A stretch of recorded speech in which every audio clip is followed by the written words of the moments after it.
we're back for part 2. So we just got to KL. And as I mentioned in the previous episode, this is where I had my gay awakening.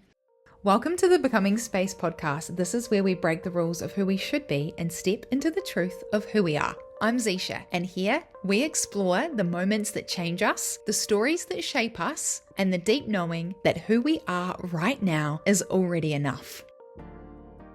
Now, I don't know how much of this part to share because ultimately, long story short, I had my gay awakening, and that's all there is to the story, really, like surface level.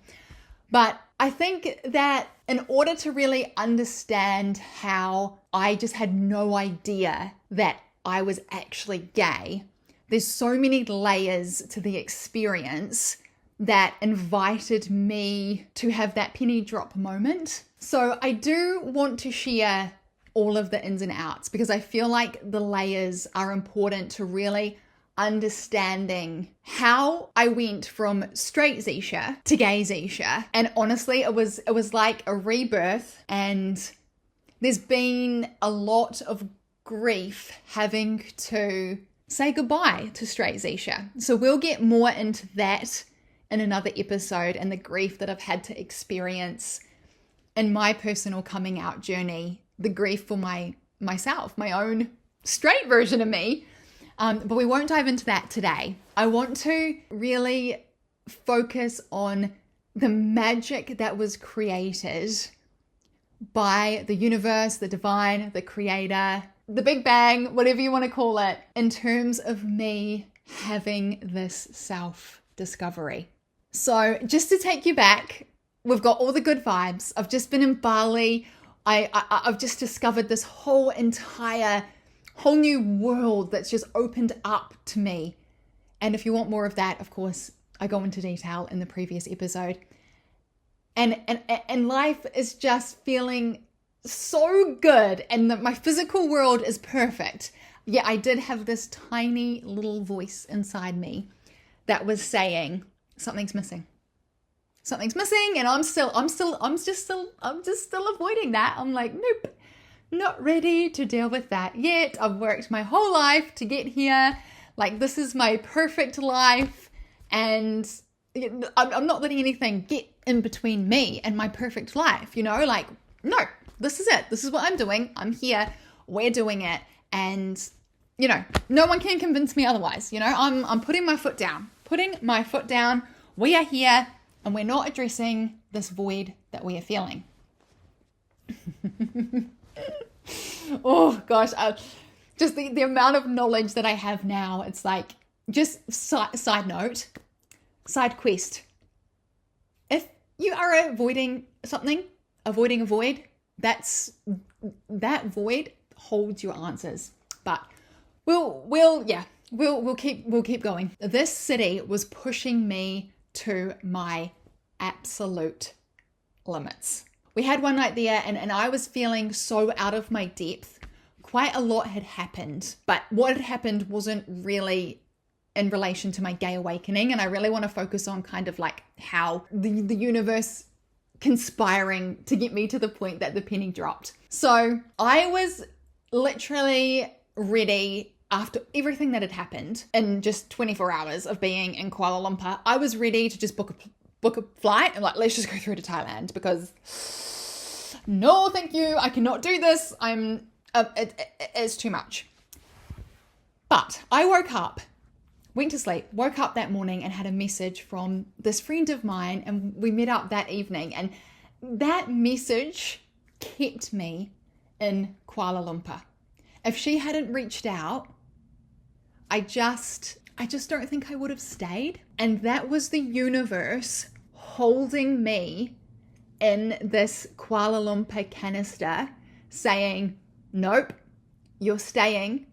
I've brought you here for good reason, and you don't know it yet, but we're going to make sure you do not book a flight, and we're going to get you to stay. So I met up with this friend, really put me on like a bit more at ease, and gained a bit more of an understanding of a few ins and outs that was just making me feel a bit uneasy. And from there, we just stayed in Kuala Lumpur, and I feel like I was grounded in a way where I had a bit of a safe cocoon, and our accommodation was, panning out for us.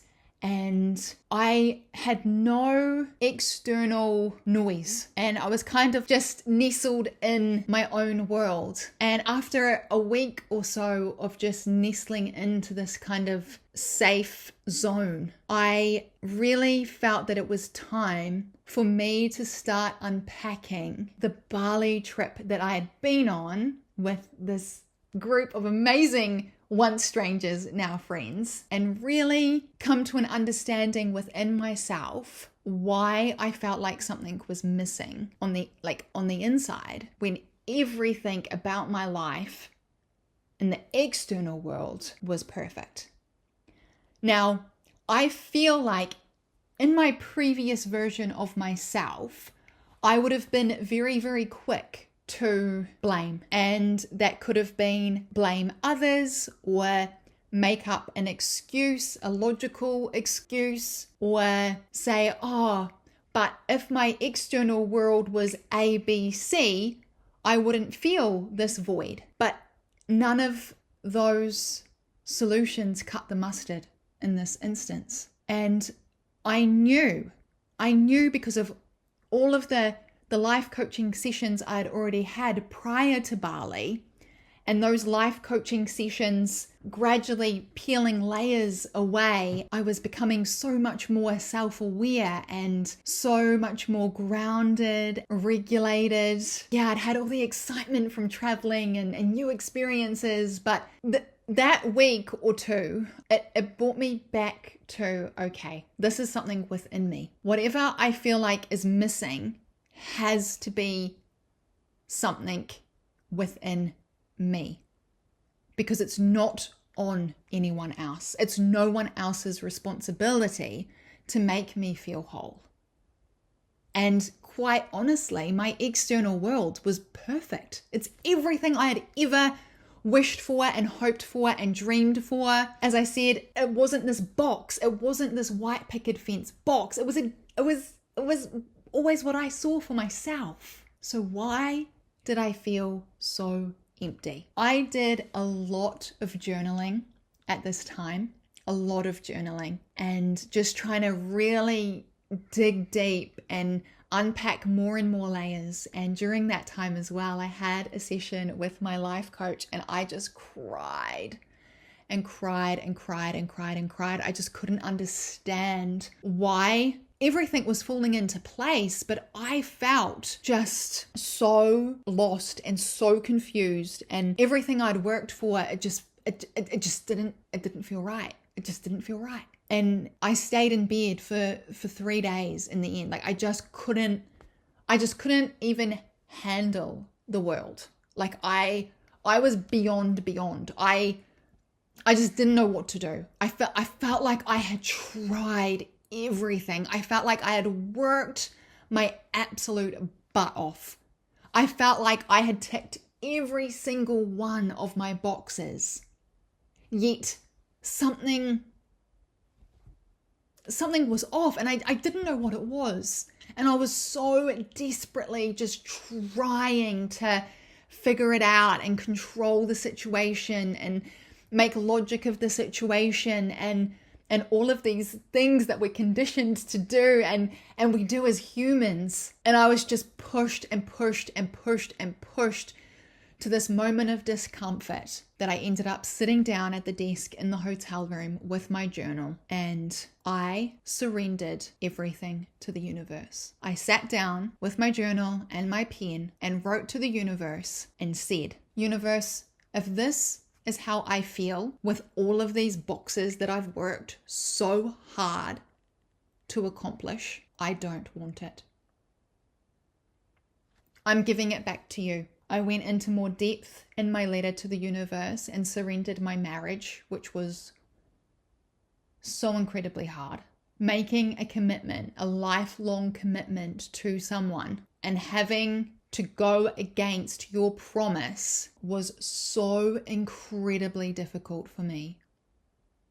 And on top of that, I had this inkling of course, surrender everything, because I was like, I don't know anymore, universe. I don't know what you want me to do. I'm giving it all to you. And I didn't know what this meant. I didn't know what was next. I hadn't even had a conversation with my now ex-husband then. But I just put it all into words. I wrote to the universe and just said, universe, I'm done. Literally, I give up. I give it all to you. Please take it. Please have it all back. I do not want it if I am going to feel this. Whatever this is, I just don't want it anymore. The next day, I had the conversation with my then husband that things weren't working out for me, and I was essentially done with the marriage. And that's a whole other story, and I don't really want to go into the ins and outs about my marriage, because a marriage, of course, is two people, and it's not my story to tell as you know, on my own, if that makes sense. I think that would be quite disrespectful to my ex-husband to do that. So that's not something I'm going to dive into, you know, by myself and only give a one-sided perspective. But of course, you know, a marriage, a relationship, 7 years together, it's a long time. And, you know, it was at this point where I was just really, I just said to him, I don't have the answers. I just don't know. I said, at that point, I was still happy to kind of keep trying, but I just said to him, I need time. I just need time. And I guess that was my way of being scared to tell him I had completely given it over to the universe and I was 100% done. I didn't quite have those words in the physical world yet, but in my journal, in my private inner world, I was done.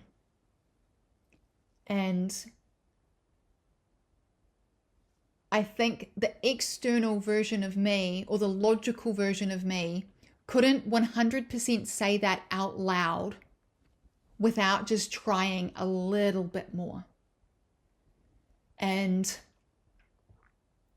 over the following days, I started venturing out of the hotel room, and I was increasingly uncomfortable because quite often I would find that I was the only female in sight. Like, as far as I could see, every direction, I was the only female. And that was making me feel very uncomfortable. And it didn't really make all that much sense at the time. But hindsight is an amazing thing. And I now see that the universe was pushing me in these situations, or I should say putting me in these situations, to push me to kind of like my breaking point. Like, see Zisha? See what it's like when there's no females around? See how uncomfortable you feel in the presence of the more masculine energy. And I know we both have masculine and feminine energy. Doesn't matter, you know, if we're, you know, it doesn't matter our gender. It's just obviously males are more masculine presenting. And I was just getting this feeling of panic. Like, where's the woman? Where's the females? Like, woo. And this was happening quite consistently as I was leaving the hotel room. And I was like, okay, yep. I mean, it is what it is. I can't change it. Kind of thinking to an extent that I was overreacting a little bit. Like my reaction didn't match the situation because I was safe. The truth is I was safe, but my internal world was panicking. And now I realize that that was the universe teaching me what it would be like to live in a world without females. So that was really quite interesting. It was quite magical and also quite funny all at the same time, and also quite heartbreaking. I was juggling so many different aspects at this time in my life because obviously I've like just surrendered everything.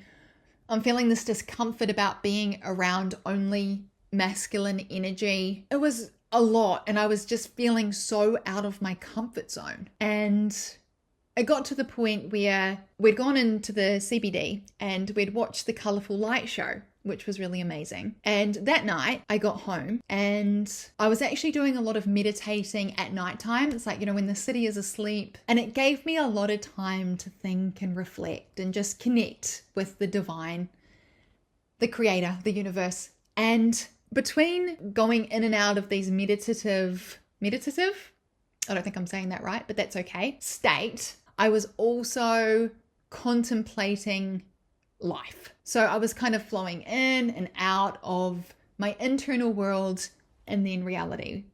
Internal world and then reality. I guess physical world. So it was this toing and froing. And I kind of got to the point where I think it was maybe like 2 a.m., 3 a.m. by this point. And, I wasn't falling asleep. So I was like, hey, as any of us humans can be a little bit guilty of, I picked up my phone and I started to scroll on Instagram. And I was scrolling. And as I scrolled up, I saw this woman dressed in like a male's outfit. I don't want to, that is very, see, even me saying that is very conditioned. I'm not happy with how I've worded that, but I don't know how else to describe that. There was a female that was presenting in a male way. I don't know. Oh gosh, this is getting complicated. I hope you can forgive me. I'm not sure the best way to describe this. So I do apologize. I do not mean to, have any offense to anyone. I'm just trying to express my experience in the best way that I know how with the language that I am currently aware of. So anyways, putting the explanation aside, I think we've got the point of what had fallen onto my screen. And she was standing there just like alone at first, and she was like in her outfit looking like really nice. And then her partner came onto screen, who was a female, and the light bulb went off. I was lay there in the dark, 2, 3 a.m.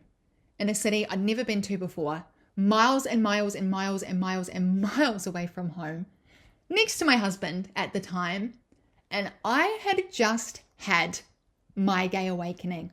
The universe could not have said it clearer in my mind. Zisha, you are meant to be with a female. I was absolutely, I was so in shock because I was like, wait, what? But it felt so, it was like that Rubik's Cube that I was speaking about in the previous episode just slotted into place perfectly. And that was in my internal world. That wasn't my external world. Obviously, my external world, I'm married to a man and ding, ding, ding, ding, all of these boxes ticked. But that moment in my internal world, everything clicked into place. What a time to be alive. So I'm sitting there in shock as well as pure happiness. And I closed my eyes to embrace the moment. And I think because I'd been moving in and out of meditations, I just went into a meditative state almost. And visions were playing I could see them with my third eye. That's how I would describe it. And everything in my vision and in my internal world was black and white. Just day to day living was black and white. And it was like this swept across. That would have made more sense if you're watching the video in this. I just moved my arm across as I'm describing. I'm getting used to people only being able to hear me and not see me. And my whole entire world internally went from black and white to full color. And there was a celebration, everyone was cheering and there was balloons and there was flowers and they were so vibrant, and I was walking through the world in color. For the first time in my life, I was walking through the world in my authentic skin and everything was colorful. That void within me, that dark black and white hole, just turned from black and white into color. And it was just such a magical experience. It's such a big moment for me, of course. I just remember just soaking it all in and like making notes on my phone. I was like, I never want to forget this. Like, I need to capture it. I need to note it down. Like, this is it. This is it. Like I'm here. I have arrived. Oh my goodness. So anyways, I'm soaking that all in and making notes, and I'm getting these flashes of like once that vision passed of that huge celebration, I start getting these like circular flashes. My eyes are still closed, of red and purple, red, purple, brown, red, purple, brown, red, purple, brown. And I instantly knew that the universe was communicating to me that the colors of this necklace that I'd recently been gifted had significance. And the stones on that necklace were red, purple, and brown. And I knew at that moment I needed to get the name of those stones and look up the meanings, because I was like, they've got such a huge piece of the puzzle. And as I listed off one by one each of those 3 stones, so much fell into place. The significance and the meaning behind each of those stones, the universe knew. The universe knew. And I had been given that necklace just, only a few weeks prior.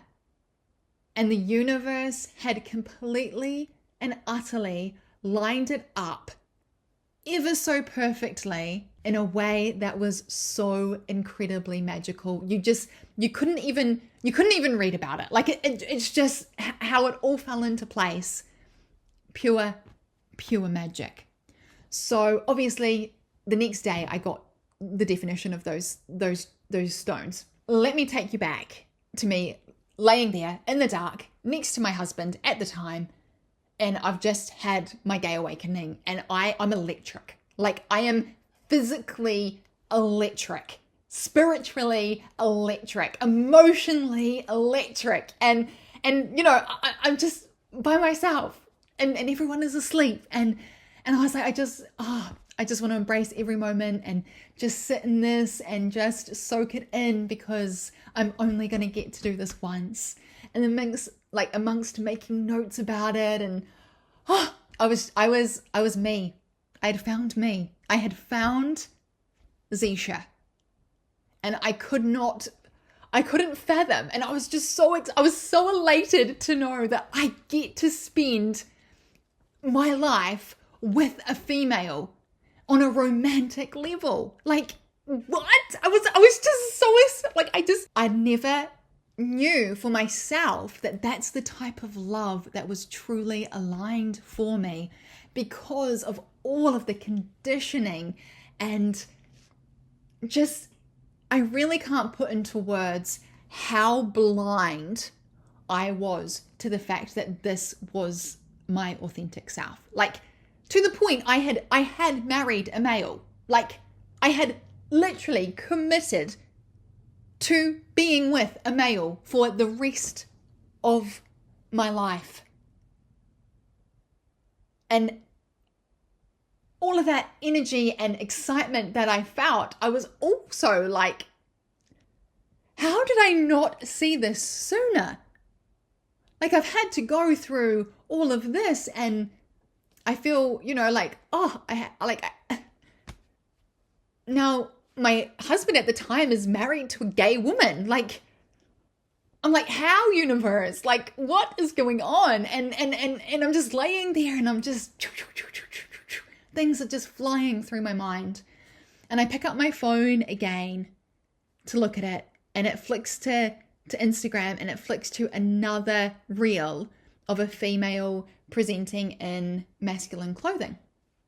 And I was like, that's interesting, because I never had that kind of algorithm before. It just appeared. I never searched for that type of content. I'd never interacted with it. And that's not to say like I have so much love for, equality, and we all have the right to love whoever we want. It's just that wasn't in my physical reality.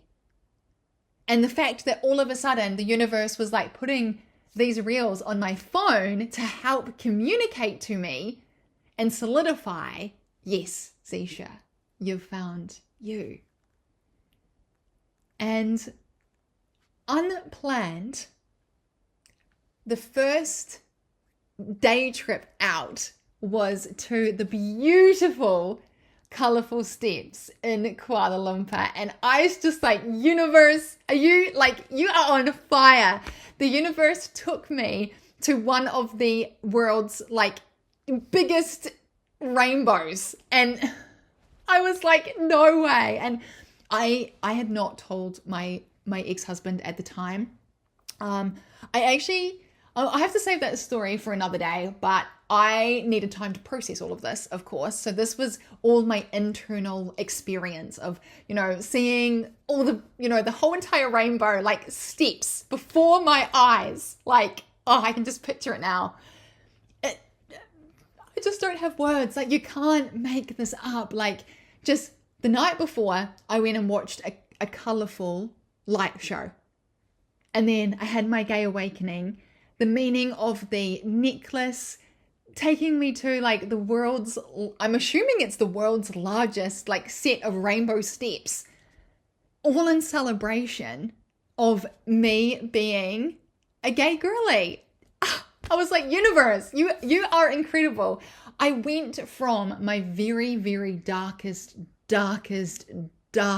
hours to total electric. And it was absolutely like nothing I have ever experienced in my lifetime. It was truly so magical. And furthermore, we flew on to Phuket, and I had my gay awakening in May 2024. I then very quickly found out that the following month was Pride Month, and that was all exciting. I was like, oh, this is cool. And Phuket had gone above and beyond for Pride, and the streets were painted rainbows. The streets were painted with rainbows. There was rainbow flags everywhere. Even the police officers who were on bicycles had big Pride flags flying off the back of their bicycles. And it was literally the universe was just clapping and cheering me on. And it was just so magical. And I was the only person that knew at this point. This was all an internal celebration. And I just feel like the universe lined it up so perfectly. And the layers of confirmation and communication between me and the universe at that time really held me knowing that I had accidentally thought that I was straight. No one could have convinced me otherwise. Before the penny dropped, no one, I just, if anyone said oh, Zisha, 2024, you're going to have your gay awakening, I'd be like, absolutely not. I'm not gay. I'm not. I'm married to a man. I've been with men my whole life. I'm definitely not gay.